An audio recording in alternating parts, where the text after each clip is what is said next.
콘텐츠 시작할게요.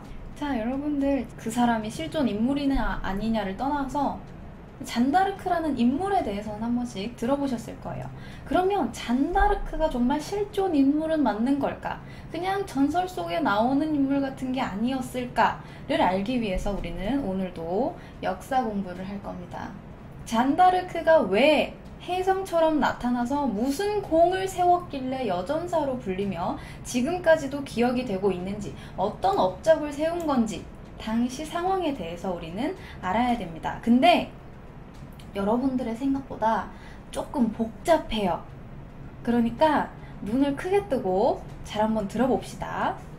옛날 아주 먼 옛날 1337년쯤 중세 유럽에는 유럽의 두 강대국이었던 프랑스랑 영국이 전쟁을 벌이고 있었습니다. 전쟁이야 뭐 맨날 뻔질나게 하는 거 특별할 거 있겠습니까? 하지만 이 전쟁은 다들 들어보셨을걸요? 바로 백년 전쟁입니다. 100년 동안 전쟁을 했다고 해서 백년 전쟁으로 불리는 이 전쟁은 사실 1337년부터 1453년까지 무려 116년 동안 전쟁을 벌였습니다. 물론 지속적으로 싸운 게 아니라 단속적인 전쟁이었어요. 싸우다가 휴전, 싸우다가 휴전, 싸우다가 휴전. 잠깐씩 싸운 겁니다. 물론 그 휴전이라고 하기에는 좀 우리 휴전합시다 또 아니었어. 그냥 쟤도 어쩔 수 없이 안 싸울 테니까 우리도 잠깐만 쉬어볼까? 하면서 눈치 보는 정도? 싸우다가 쉬고 하는 이 전쟁은 유럽의 역사상 가장 처절했던 전쟁으로 불립니다. 이 처절했던 백년 전쟁의 시작은 아주 미미했어요. 당시 유럽에는 플랑드르라는 지방이 있었습니다. 이 지방은 프랑스 영토에 있었지만 영국의 지배를 받는 지역이었어요. 그런데 이 플랑드르는 지금도 벨기에, 프랑스, 네덜란드에 걸쳐있는 되게 애매한 지역이면서도 양털을 장난 아니게 생산해내는 양모 산업의 꿀같은 지역이에요. 근데 여기가 또 포도주 생산지였습니다. 돈을 엄청 벌 수 있겠죠. 영국은 당연히 여기 이 플랑드르를 애지중지할 수밖에 없었고, 프랑스는 우리 땅에 있는 건데 영국 놈들이 차지하고 있으니까 당연히 우리 거 하고 싶겠죠. 눈독을 들이고 있었습니다. 그래서 이 프랑스랑 영국이 이 문제로 한껏 예민해 있었어요. 그런데 1328년 프랑스의 국왕이었던 샤를 4세가 직계자손을 낳지 못한 채 사망했습니다. 그렇게 사촌동생이었던 필리프 6세가 자연스럽게 프랑스의 왕이 되었는데, 이때 갑자기 영국의 왕이었던 에드워드 3세가 뜬금없이 이소를 외치며 끼어들어요. 내가 프랑스의 왕이 되어야 됩니다 라고 주장해요. 아니 왜 얘가 이렇게 뜬금없이 영국 왕이 왜 갑자기 프랑스 왕이 돼야 된다고 주장을 했을까요? 이유는 자신의 어머니가 사망한 샤를 4세의 누이였기 때문입니다. 프랑스 의회는 에드워드 3세를 무시하고 필립 6세를 왕으로 추대했어요. 필리프 6세. 그렇게 왕위에 오른 필리프 6세는 1337년 프랑스 영토 안에 있던 영국의 땅 플랑드르를 공격하기에 이릅니다. 그러자 이 에드워드 3세는 프랑스에 전쟁을 선포해요. 니네 지역에 있다고 그게 니네 땅이야? 우리 지배하에 있었는데 니네가 그거를 먹는 게 말이 돼? 그럼 우리도 전쟁이야! 라고 시작한 거예요. 그래서 사촌들 간의 싸움이 프랑스의 발루아 왕가와 영국의 플랜테전의 왕가가 싸운 백년전쟁이 되어버립니다. 이게 백년전쟁의 간단한 시작이에요. 여러분 다 이해하셨나요? 자, 자세히 알아봅시다. 시작은 또 저 멀리 가요. 저 멀리 가봅시다. 정복왕 윌리엄부터 시작합니다. 1028년에 태어나서 프랑스 노르망디 공국의 로베르 1세의 사생아로 태어난 이 윌리엄 1세. 윌리엄 1세는 1035년 노르망디 공국의 공작이 된 이후에 1066년에 바다를 건너 영국으로 갑니다. 그리고 영국을 침략해서 헤이스팅스 전투에서 해롤드 2세를 죽이고 잉글랜드의 왕이 된 인물이에요. 그래서 정복왕 윌리엄입니다. 이해하셨습니까? 그렇습니다. 윌리엄은 프랑스의 귀족이면서 영국의 왕인 인물이에요. 그의 자식들은 그럼 당연히 영국에 살고는 있지만 프랑스에 뿌리를 둔 사람들입니다. 세월이 지나면서 자연스럽게 프랑스의 귀족들과 사돈을 맺고 그러다 보니까 또 더 자연스럽게 프랑스의 영토, 프랑스의 귀족 자기들이 이 영국 왕실의 족보에 함께 섞이게 된 거예요.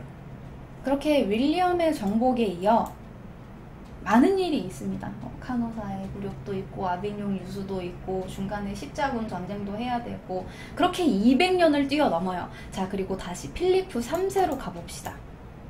프랑스의 왕이었던 필리프 3세에게는 아들이 딱 2명이 있었어요. 필리프 4세랑 샤를이 있습니다. 그런데 이 필리프 4세에게는 아들이 3명이 있어요. 차례대로 루이, 필리프, 샤를입니다. 처음에는 자연스럽게 장자인 이 루이가 루이 10세가 되어서 왕위를 물려받았어요. 근데 이 루이한테는 아들이 없고 딸만 하나 있었습니다. 그리고 금방 죽어버렸어요. 자, 그럼 여기에서 또 논란이 있겠죠. 장자의 딸이 프랑스의 여왕이 되느냐, 아니면 루이 10세의 형제였던 필리프가 왕이 되느냐에 대해서 말이 많았어요. 근데 이 필리프가 강력하게 절대 여자는 프랑스의 왕이 될 수 없다 라고 하면서 자신의 왕위 계승권을 주장하고 나섰기 때문에 필리프는 그렇게 필리프 5세가 되어서 왕위에 오릅니다. 하지만 운명의 데스티니, 필리프 5세도 쭈루룩 딸만 넷을 낳아요.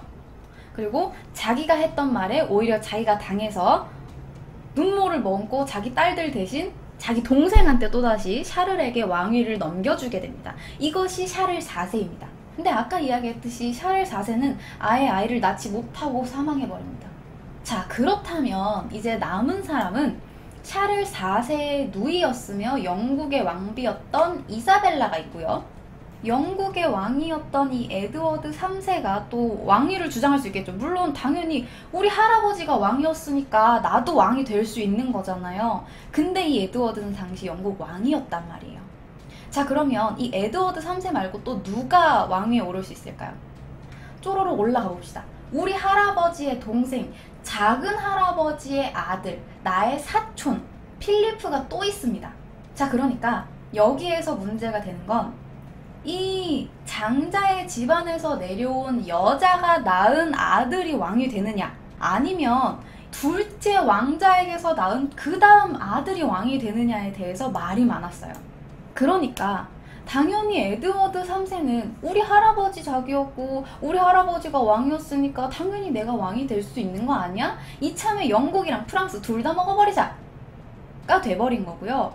필리프 입장에서는 아니, 아까는 뭐 여자는 뭐 왕위 계승권 그런 거 없다며, 그리고 너는 영국 왕이잖아, 왜 프랑스까지 탐내? 라고 하면서 자신이 왕이 될 것을 주장했습니다. 이것이 100년 전쟁의 내막이에요. 이미 이 프랑스와 영국 사이에서 여기 보면 이사벨라도 프랑스의 왕족이었는데 영국으로 넘어가서 영국의 왕비가 되어버렸잖아요. 그러니까 계속 족보가 섞이다 보니까 결혼해서 유산으로 받은 땅, 자기 지위로 인해서 받은 땅, 기타 등등 이미 프랑스의 영토를 많이 가지고 있었기 때문에 프랑스의 왕위조차 탐내는 게 이게 또 특이한 일은 아니었어요. 이미 아까 이야기했듯이 플랑드르 같은 지방도 있었기 때문에. 자, 그렇게 그냥 플랑드르에서 시작해버린 전쟁이 100년 전쟁이 돼서 본격적으로 전투에 나섭니다. 영국군이 크레시라는 지역에서 싸운 크레시 전투는 프랑스군을 이겨버렸고요. 3년 뒤에 또다시 칼레라는 지역에서 벌어진 칼레 전투에서도 또 프랑스를 이겨버렸어요. 그러니까 영국은 줄줄이 그냥 승리하고 프랑스는 계속 패배하면서 계속 땅만 잃고 있는 거예요. 왜 영국이 계속 이겼을까요? 어떻게 해서 영국이 계속 이겼을까? 당시 프랑스는요, 중무장한 완전 전통적인 기사들 있죠. 막 철 투구 쓰고 철 갑옷 쓰고 쩔컹쩔컹 칼 들고 말 타고 이랴 이랴 이랴 하면서 야 이렇게 싸우는 사람들이었어요. 근데 영국에서는 자영농 출신의 보병부대가 줄을 이뤘단 말이에요. 근데 이 자영농 출신의 보병부대들이 얼마나 뭐 잘 싸우겠어. 그렇지 않아요? 아니 프랑스는 정식 기사들이고 영국은 자영농이라며 농민이 그렇게 무서운 거야? 기사를 어떻게 이겨? 라고 생각하겠지만 당시 영국이 쓰던 장궁이 있어요. 원래 기본에 있던 활보다 2배 길어요. 훨씬 길고 쏘면 보통 활보다 2~3배 멀리 나갑니다. 파괴력 역시 대단해요. 그래서 프랑스 군들이 막 철투구 쓰고 철갑옷 입고 칼 들고 이랴 진군 쩔컹쩔컹 하고 가면 휘잉 해서 탁 쏘면 그 갑옷조차 뚫어버리는 거예요. 그러니까 기동성 떨어지죠. 갑옷도 뚫려버리니까 보호력도 없죠. 어떻게 해. 그냥 마냥 뛰어가다가 영국군 활에 다 맞아 죽어버리는 거예요. 그렇게 100년 전쟁 내내 영국은 승기를 잡고 있었어요. 그런데 하지만 이때 영국에 엄청난 병이 퍼집니다. 뭐죠? 유럽 전체를 뒤흔든 이 병, 흑사병이 퍼지기 시작합니다. 유럽 인구 3분의 1이 사망할 정도로 큰 사건이었기 때문에 전쟁은 잠시 중단돼 버렸어요. 그렇잖아요. 아니 너도 한 방 나도 한 방 우리 모두가 다 죽어나가는데 지금 전쟁이 중요합니까? 아니죠. 전쟁이 잠깐 중단됩니다. 야 우리 휴전하자 이게 아니에요. 그냥 눈치를 싹 보다가 쟤네들도 싸울 상황이 아니구만. 우리도 일단 추스르고 보자 라고 하는 거예요. 그리고 흑사병이 끝난 뒤부터 또 줄기차게 싸워댑니다. 여기 네 땅 여기 내 땅 내가 영국 왕 내가 프랑스 왕 하면서 싸웁니다. 덕분에 두 나라는 전쟁으로 인해서 거의 나라가 휘청거릴 정도가 됐고 각지에서 반란이 일어나기 시작해요. 그러니까 또 어때요? 잠깐 또 멈춰요. 아이씨 우리가 반란이 일어났는데 너네도 반란이 일어났고 우리도 물자가 부족한데 너네도 물자가 부족하니까 우리 또 잠깐 쉬자. 또 잠깐 쉬어요. 그리고 또 1415년에 또 싸우기 시작합니다. 근데 요 당시에는 영국은 헨리 5세고요. 프랑스는 이 아르마냐파와 부르고뉴파가 나뉘어서 싸우고 있는데 헨리 5세가 부르고뉴파랑 손을 잡아버립니다. 그러니까 양상이 영국 대 프랑스가 돼버린 게 아니라 영국 플러스 부르고뉴파, 프랑스의 반토막난 아르마냐파 요렇게 돼버린 거예요. 자, 그렇게 1420년 프랑스군을 이기고 헨리 5세가 당시 프랑스의 왕이었던 샤를 6세의 딸 캐서린과 결혼하면서 만약 샤를 6세가 사망한다면 이후 프랑스의 왕위 계승권은 자신에게도 있다라는 걸 약속해버린 트루아 조약이란 걸 맺어버립니다. 그리고 프랑스 왕위를 물려받을 수 있는 권리를 얻게 되죠. 자, 프랑스의 왕 샤를 5세가 있었고요. 신경 쓰지 마세요. 샤를 5세 별거 아닙니다. 자, 샤를 6세랑 프랑스의 왕비 이자부가 있었고요. 그 밑에는 자식이 12명이 있었어. 12명 다 알 필요 없어요. 그냥 뭐 여기 딸 있다가 마지막에 샤를만 기억하면 됩니다. 자, 그리고 여기 샤를 6세의 딸이었던 카트린과 헨리 5세가 결혼해서 헨리 6세를 낳았어요. 그래서 장인어른과 사위 사이에 프랑스의 왕을 두고 조약을 맺어버린 겁니다. 그러니까 나도 이제 너네 집안 사람이니까 나도 프랑스 왕 할 수 있게 해줘 라고 해버린 거예요. 자, 이 당시에는 샤를 6세가 통치를 하고 있었는데 이 샤를 6세는 미친 왕으로 유명했어요. 12살에 프랑스 왕위에 올랐던 샤를 6세는 어렸을 때부터 아주 친절하고 사교적인 성격으로 친애왕이라고 불렸습니다. 친애왕으로 불렸으나 참으로 안타깝게도 이후 30년 동안 정신병을 앓아요. 그래서 친애왕에서 앞에 한자가 더 붙어요. 미친애왕. 그러니까 광인왕이 돼버린 겁니다. 미치광이 왕이에요. 이 샤를이 병에 걸려서 열병을 앓은 후에 머리카락이랑 손톱이랑 발톱이 싹 다 빠져버렸답니다. 그렇게 죽을 위기를 넘긴 다음에 겨우 회복했는데 그 이후부터 정신이 좀 이상해졌어요. 중간에 일이 많았는데 가장 충격적이었던 사건이 있었어요. 샤를 6세에게 가장 충격적이었던 사건이 한 귀족의 가장무도회에 갔어요. 근데 이 샤를 6세랑 다른 프랑스 귀족이랑 야만인으로 분장하고 가자 라고 이야기가 나온 거예요. 근데 야만인이라고 하면 여기 막 털이 막 쫙 이렇게 막 있어야 될 것 같고 뭔가 막 우락우락 막 이렇게 해야 될 것 같잖아요. 그래서 몸에 송진이랑 밀랍이랑 털이랑 범벅을 해놓은 거예요. 그렇게 막 즐기고 있는데 이 송진이랑 털이랑 밀랍이랑 섞이면 어땠겠어요? 불이 엄청 잘 붙겠죠. 덕분에 이 가장무도회에는 절대 불을 들이지 말라라고 이야기를 했어요. 근데 이 샤를 6세의 동생이 늦어가지고 헐레벌떡 들어오면서 횃불을 들고 들어와 버린 거예요. 아이고 늦어서 미안해요 하면서 탁 들어왔는데 불씨가 탁 튀어서 야만인 분장을 하고 있던 다른 귀족에게 튀어버립니다.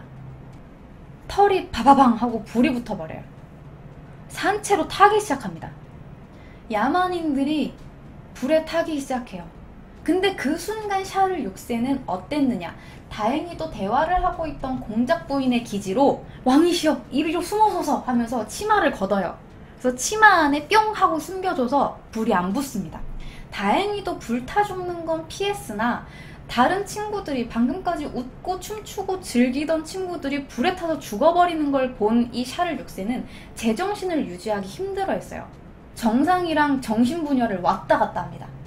아주 정상인처럼 행동을 하다가 뜬금없이 자기 아내를 보면서 누구야? 저 여자 누구야? 누군진 모르겠는데 원하는 거 다 줘. 아씨 내 옆에만 오지 말라 그래. 자기 딸들을 보면서 쟤네 누구야? 아씨 저런 애들이 여기 있어. 사랑해서 자기 자식을 12명이나 낳은 자기 왕비도 못 알아볼 정도예요. 그러면서 뜬금없이 또 옆에서 샤를 6세 프랑스의 왕이시여 이러는데 씨, 난 프랑스 왕 아니에요. 난 조르주예요. 누구예요 아저씨는? 그러더니 옷을 막 벗어. 다른 방으로 막 뛰어갔다가 또 다른 방으로 막 뛰어갔다가 또 다른 방으로 막 뛰어가. 그러더니 물건을 막 불태우기 시작해요. 제정신이 아니에요. 그러다가 말기에는 유리망상증에 빠져버립니다.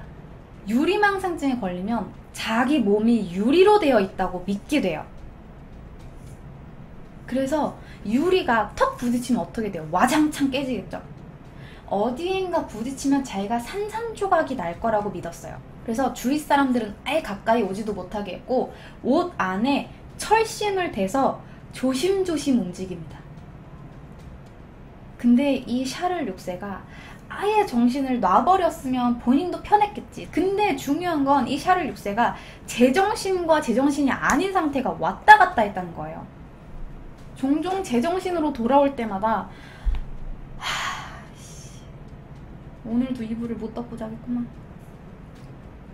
이러는 거야. 너무나 수치스럽고 너무나 괴로워해서 누군가가 일부러 자신을 이렇게 병들게 만드는 거면 차라리 자기를 죽여라 라면서 소리를 지를 정도였어요. 그리고 2년 뒤 헨리 5세와 미친 왕 샤를 6세가 세상을 떠납니다. 그리고 다음에 영국 왕이 된 헨리 6세. 이제 헨리 6세랑 샤를 7세랑 붙을 타이밍이에요. 다음 매치가 땡땡땡 종이 울렸어요. 근데 굉장히 특이하게도 이번에는 영국의 왕이었던 헨리 6세가 정신병에 걸려버립니다. 다음 영국 왕이 된 헨리 6세는 딱 생후 9개월 만에 영국의 왕이 됩니다. 자, 그럼 지금까지 한번 정리를 해볼게요. 필리프 6세, 에드워드 3세. 자, 둘이 빠밤하고 붙어서 100년 전쟁을 시작을 했고 영국이 주로 이기는 형국이 됩니다. 그런데 중간에 흑사병과 반란으로 인해서 전쟁은 단속적으로 계속되었고 다음으로 넘어가서 헨리 5세와 미친왕 샤를 6세가 둘이 붙어요. 근데 여기에서 장인어른과 사위가 됩니다. 그렇게 사위가 된 이 헨리 5세는 샤를 6세가 죽으면 이후에 우리에게도 프랑스 왕위 계승권이 있다라는 트루아 조약을 맺었어요. 자, 그러면서 다음으로 넘어가요. 이제 헨리 6세, 샤를 7세가 붙을 타이밍입니다. 자기 아들도 거의 못 본 채로 헨리 5세가 먼저 죽어버렸고 헨리 6세가 생후 9개월 만에 왕이 되었고요. 그 다음에 샤를 6세가 사망을 하고 그 다음에 왕위 계승권을 이제 이 샤를 7세가 받아야 되는데 아직 그게 결정이 안 된 때예요. 자, 헨리 6세가 왕이 됐어. 자, 그럼 이제 우리도 프랑스 먹을 수 있어. 자, 이제 프랑스 왕위 계승권을 주장을 해보자. 트루아 조약 가져와. 이렇게 했는데 우리 프랑스를 순순히 넘겨줄 수 없다. 우리 샤를 6세의 아들이었던 11번째 아들이긴 하지만 아들이었던 샤를이라 아직 남아있다 라고 한 겁니다. 근데 당시에 샤를은 상당히 불안한 상태였어요. 아버지 어때요? 미친 왕이었죠. 어머니인 이자보 왕비는 시동생이었던 오를레앙 공작이랑 관계를 맺고 이 샤르를 낳았다라는 의심을 받고 있는 상태였어요. 출생에 대해서 말이 많았어. 그러다 보니까 일부 프랑스 귀족들까지 이 샤르를 왕으로 인정하려고 들지 않습니다. 거기에다가 프랑스의 왕이 되려면 반드시 랭스 대성당이라는 곳에 가서 교황 앞에서 대관식을 치르고 축성식을 치러야만 프랑스의 왕이 될 수 있었는데 이 당시에 샤를이 랭스 지방으로 이동을 해서 그 성당을 가야 되는데 오를레앙 지역에 발이 묶여 있었어요. 꼼짝도 못하는 상황입니다.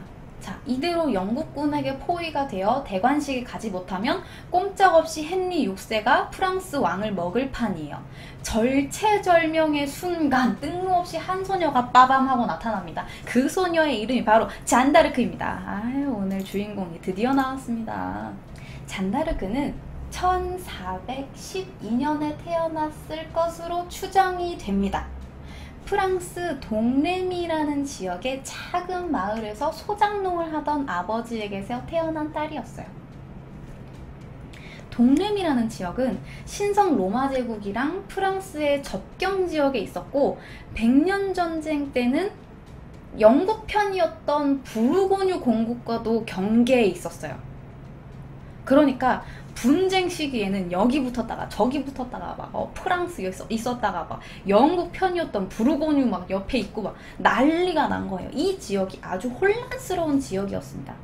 어렸을 때부터 이 로마 제국과 인접해 있어서 그랬는지는 모르겠는데 어렸을 때부터 아주 신앙심이 강했어요. 이 잔다르크가. 근데 시골에 아주 평범한 소녀로 자랐던 이 잔다르크는 어렸을 때 그냥 부모님을 도와서 농사일을 했어. 아버지가 소장농이니까요. 뭐 소장농이라는 말도 있고 지주라는 말도 있는데 지주라고 해도 뭐 정말 검소하게 살았기 때문에 크게 뭐 돈을 벌거나 뭐 풍족한 생활을 하거나 하진 않았을 거예요. 부모 일을 도와서 농사 일을 했고 바느질도 하고 요리도 하면서 그냥 그 나이대의 어린아이들이 자라듯이 자랐어요. 다른 농부들과 다를 바 없이 중요한 건 문맹이었습니다. 그런데 이 잔다르크가 특이한 게 13살쯤부터 대천사 미카엘, 성 카테리나, 성 마르가타 막 이런 천사들의 모습을 보면서 하느님의 음성을 듣기 시작합니다. 하느님이 갑자기 빰 하더니 프랑스를 구하라 이러는 거예요. 그래서 어렸을 때는 당황해서 뭐야 하면서 끝냈지만 이 소리가 계속됩니다. 16살까지 이 소리가 계속돼요. 16살까지 하느님이 맨날 3년 내내 프랑스를 구하라 프랑스를 구하라 계속 그런 거예요. 그러니까 약간 이제 노예로제가 왔나 봐요. 이제 하느님의 음성에 부름을 답할 때가 왔다 딱 시작하자마자 왕세자에게 충성하고 있던 사령관한테 찾아가 버립니다. 농부 딸이 사령관한테 찾아가서 저 샤를 왕자님 좀 만나게 해주세요. 넌 누구? 아, 저는 자크다르크의 딸 잔다르크입니다. 샤를 왕자님 좀 뵙게 해주세요. 아니 뭐 뜬금없이 여자애가 와가지고 아련을 요청합니다. 그러면 왕세자가 탁 나타나. 왔니? 이렇게 할 리가 없잖아. 사람들은 이 잔다르크를 마녀라고 생각해서 사제를 보내서 야, 저 여자 마녀면 엑소시즘 하고 와! 이렇게 했는데 잔다르크가 오히려 어머 사제님 앉으세요. 자, 사제님, 제가 고해성사를 하겠습니다. 저는 13살 때부터 하느님의 음성을 들었고 프랑스를 구하라는 음성을 받고 제가 이제 왕세자를 구하러 왔습니다. 제가 프랑스를 구할 것입니다 하면서 뜬금없이 결백을 주장하면서 고해성사를 하기 시작했어요. 엑소시즘 하러 왔는데 고해성사를 받아버렸어. 지속적으로 계속되는 이 잔다르크의 요청에 영주는 결국 샤르한테 연락을 해버립니다. 왕자님, 이 이상한 여자애가 있는데 좀 마녀 같은 건 아닌 것 같고 왕세자님을 꼭 뵙고 싶다고 합니다. 뭐 본인 말로는 하느님의 부름을 받았다고 하는데 한번 만나보시는 게 좋을 것 같습니다 라고 이야기를 해요. 그렇게 왕세자가 있는 샤르이 있는 시농이라는 지역으로 보내줍니다. 자, 그래서 시농이라는 지역으로 또 넘어가야 돼요. 근데 여기가 400km가 넘어요. 지나가는 길이 영국군이랑 부르고뉴파가 점령한 지역이라서 공격받을 수도 있었어요. 하지만 이 잔다르크는 너무나 신기하게 사뿐히 그냥 샤르이 있는 지역까지 뿅 하고 도착해버립니다. 자, 그렇게 도착했어. 네가 그 잔다르크니? 아, 어서 앉아. 들어와. 할 리가 없죠. 샤르이 또다시 머리를 씁니다. 일로 와봐. 그 시종장 일로 와서 내 옷 입어.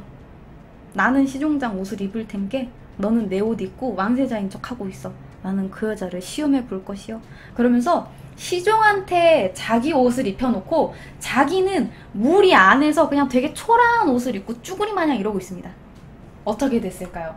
문을 벌컥 열어젖히고 등장해요. 근데 뚜벅뚜벅 걸어서 왕세자 옷을 입고 있는 시종은 본체만체 하더니 구석에 이러고 쭈그려 있는 샤를 앞에 딱 무릎을 꿇더니 프랑스의 왕이시여 라고 합니다. 샤르를 찾아온 뒤에도 이 잔다르크에 대한 의심은 끊이지 않았어. 계속해서 신문을 봤습니다. 근데 결국 그 사람들은 이 잔다르크에게 뭔가 신통력이 있다라고 생각을 하기 시작했고 샤르는 잔다르크에게 기사들을 붙여줍니다. 그래? 네가 그렇게 싸움을 잘해? 너 한번 싸워보고 와! 자, 어떻게 됐을까요? 이후에 그녀에게는 거짓말 같은 일들이 계속해서 일어납니다. 출발 전에 이 잔다르크는 농부의 딸이었기 때문에 무기도 없었는데 갑자기 제가 천사들에게서 계시를 받았는데 한 교회의 제단 밑을 파보면 검이 하나 있을 거예요 라고 합니다. 그래서 막 파보니까 어머 진짜로 검이 있는 거야. 근데 이 새카만 검이 엄청 녹슬어 있던 검이 잔다르크가 한번 샤 닦으니까 새 것처럼 변했다는 거죠. 그리고 잔다르크가 이 검을 사용을 합니다. 자, 곧바로 기사들을 이끌고 영국군이 점령을 하고 있던 오를레앙으로 그냥 가버리는데 오를레앙으로 가려고 하면 큰 강을 건너야 돼요. 그 강을 어떻게 건너요? 배 타고 가야 되겠죠. 근데 그 배가 마침 완전 반대 방향으로 바람이 불어버리는 거예요. 이렇게 건너가야 되는데 바람이 이렇게 부는 거예요. 주위에 기사들이 이렇게 막 걱정을 하고 있으니까 갑자기 잔다르크가 딴 등장을 하더니 하느님, 오늘만 저의 기도를 들어주세요. 바람의 방향을 바꿔주세요. 이러니까 바람의 방향이 붕 하면서 바뀌었다는 겁니다. 이런 기적적인 일들을 펼치면서 자기를 지휘하는 이 잔다르크에 대한 엄청난 믿음과 함께 기사들의 사기가 막 미친 듯이 올라가기 시작해. 막 잔다르크, 막 우유 빛깔 잔다르크, 막 이렇게 하기 시작하는 거야. 그래서 차례로 막 영국군을 막 무찌르기 시작해요. 한 번도 영국군을 이겨본 적이 없는데 잔다르크가 빰 하고 나타나니까 막 미친 듯이 이기는 거예요. 프랑스가 수세에 몰려서 빼앗기기 직전이었던 그 오를레앙을 아예 그냥 한 방에 해결해 버립니다. 연이은 전투에서도 수적 열세에도 불구하고 적군 수장을 그냥 막 포로로 잡아버려요. 그렇게 이 잔다르크는 영국과 부르고뉴의 협공을 받기 아주 좋은 지역으로 진격을 합니다. 근데 여기에 오를레앙이 있었고요. 여기에 잔다르크가 있었고요. 바로 옆에는 파리가 있었어요. 그러니까 파리로 바로 진격을 해버리면 프랑스를 먹을 수가 있는 거예요. 근데 이상하게도 잔다르크는 여기도 영국군, 여기도 부르고뉴군 막 난리가 났는데 이쪽으로 오해를 해서 가기 시작합니다. 기사들은 당연히 반발했죠. 아니, 여기 영국군들이랑 부르고뉴군들이 장난 아니게 포진해 있는데 여기 잘못 가다가 한 번이라도 걸리면 우리 막 연락 오고 막 옆에서 지원군 오고 그러면 우리 다 죽는 거야 그냥. 이라고 했는데 잔다르크는 들은 채도 안 해요. 우리가 가면 그곳엔 아무도 없을 것입니다 라고 한 거예요. 그래서 진짜로 잔다르크 한마디만 믿고 그냥 그 진지를 뚫기 시작하는데 거짓말처럼 영국군들이 하나도 없는 거야. 너무나 신기한데 이게 어떻게 된 거냐 하면 사실 바로 옆에 파리가 있었잖아요. 그래서 영국군이랑 부르고뉴 군들은 전부 다 파리에 포진해 있었던 거예요. 그러다 보니까 주위에 군인들이 없었던 거죠. 잔다르크는 이걸 예상했을지는 모르겠지만 아무튼 옆으로 돌아서 랭스라는 지역을 쳐버립니다. 그러면서 자연스럽게 영국과 부르고뉴군의 연결을 차단시켜버렸어요. 중간 지점이 딱 랭스였거든요. 그렇게 연이은 5번의 전투에서 계속해서 승리합니다. 잔다르크 덕분에 이 샤를은 대관식을 무사히 치를 수 있었고 샤를 7세로 즉위합니다. 그리고 샤를 7세는 즉위한 뒤에 바로 잔다르크의 공로를 인정해서 고향 마을을 아예 세금을 면제해줘버렸어요. 그래서 이후에 프랑스 혁명으로 아예 그냥 왕정이 뒤집힐 때까지 이 지역은 면세구역이었습니다. 이때까지가 잔다르크의 황금기였어요. 하지만 이 이후에 잔다르크는 계속해서 내리막길만 걸었어요. 잔다르크는 샤르를 왕으로 만들기는 했으나 본인이 성녀로 등극해버렸어요. 자, 그럼 어때요? 샤를 7세는 내가 왕이 돼버렸는데 이미 이 기사들이랑 백성들은 잔다르크 잔다르크 하고 있는 거예요. 이게 아닌데? 내가 왕이 되면 사람들이 다 날 좋아해야 되는데 잔다르크만 외치고 있어. 이건 아니잖아. 점점 잔다르크를 눈엣 가시처럼 생각을 하고 잔다르크가 왕실을 위협할 수 있는 존재라고 생각을 하기 시작했어요. 샤를이랑 그 측근은 내심 잔다르크를 불편해했고 결국 그러면 우리가 몇 주만 기다려주면은 우리가 파리 너네한테 주고 우리가 항복을 할게 라는 부르고뉴파들의 낚시에 보기 좋게 걸려버립니다. 아주 그냥 대열을 딱 하고 낚아버렸어요. 결과적으로 영국군과 부르고뉴파의 원군이 파리에 들어올 수 있는 시간적 여유를 벌어줘 버린 겁니다. 이 샤를 7세가. 근데 잔다르크는 이걸 알아챘죠. 샤르를 설득하기 시작합니다. 그러면서 파리 주변 지역을 다시 탈환하기 시작해요.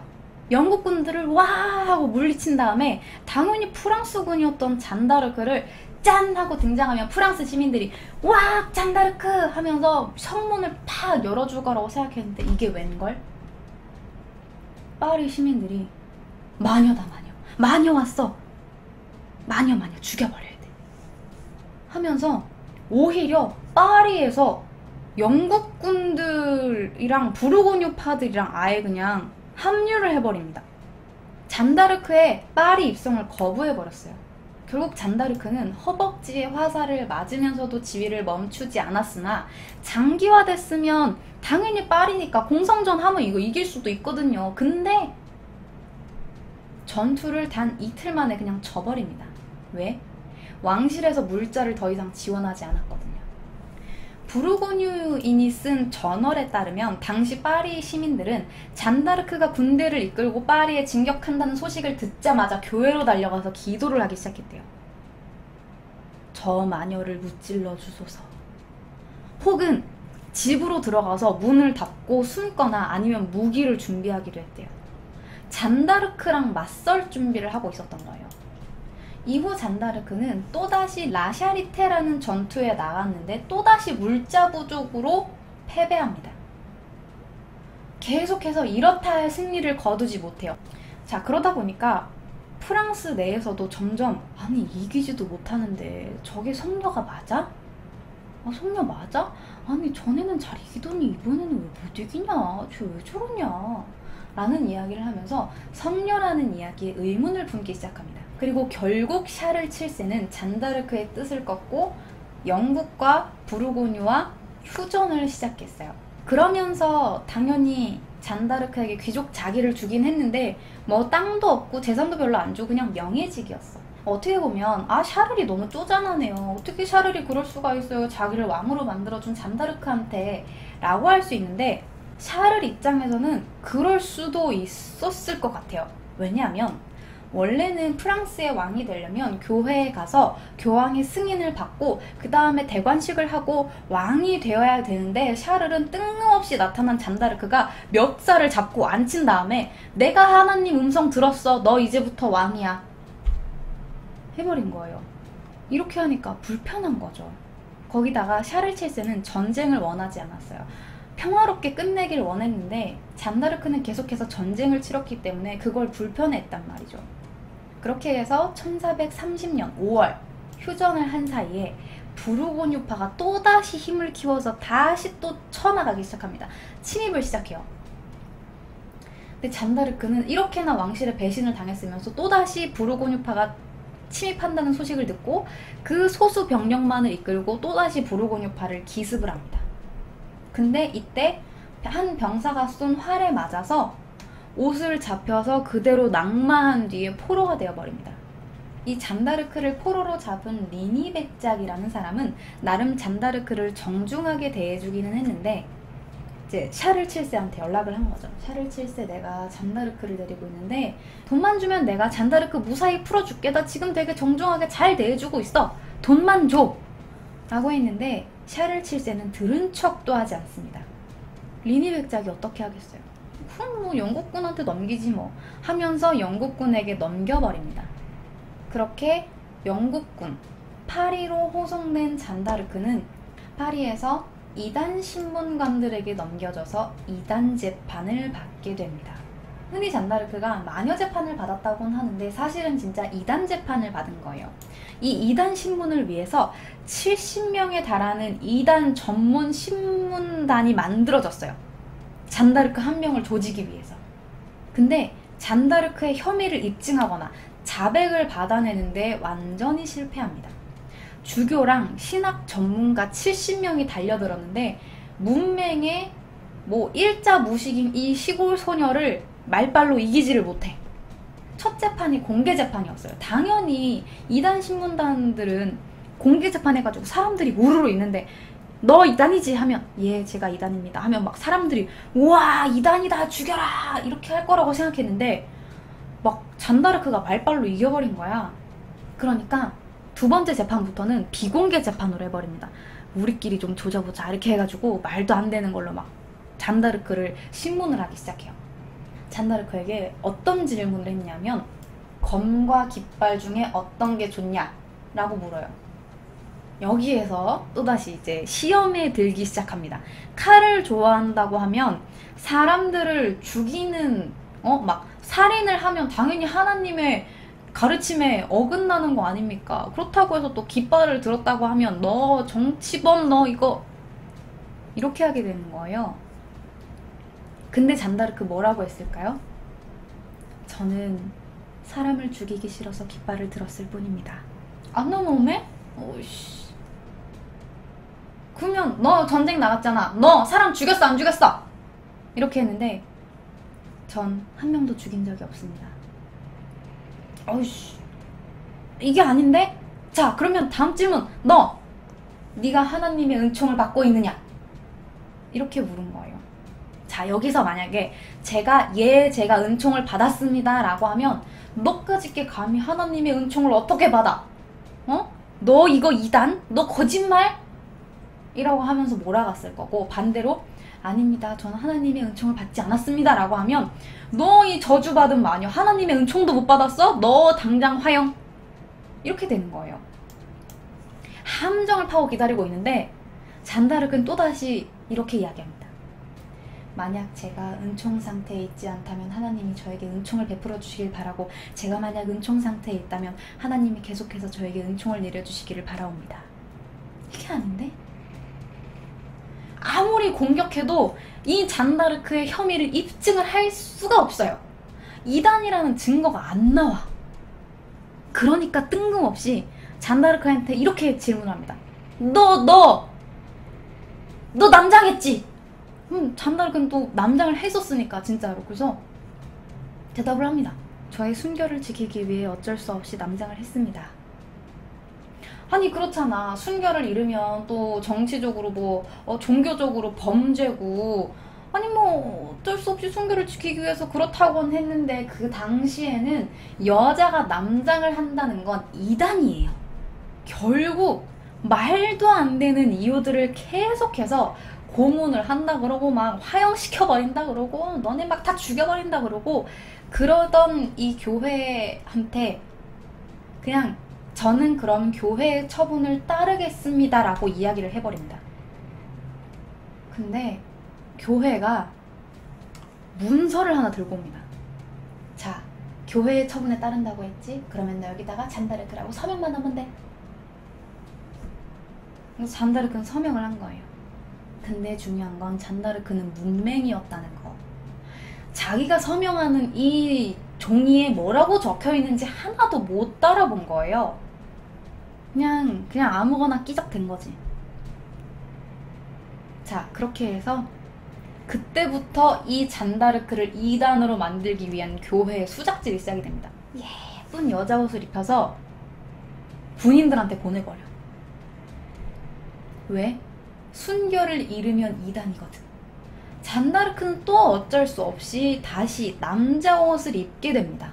근데 이제 또 교회가 그걸 빌미로 너 또 남장했어? 너 이단 해버린 거죠.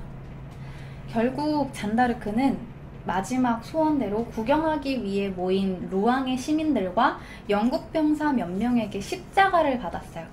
십자가를 받은 뒤에 자신을 화형대로 몰아넣은 사람들을 용서하겠다라는 말을 남기고 화형이 됩니다.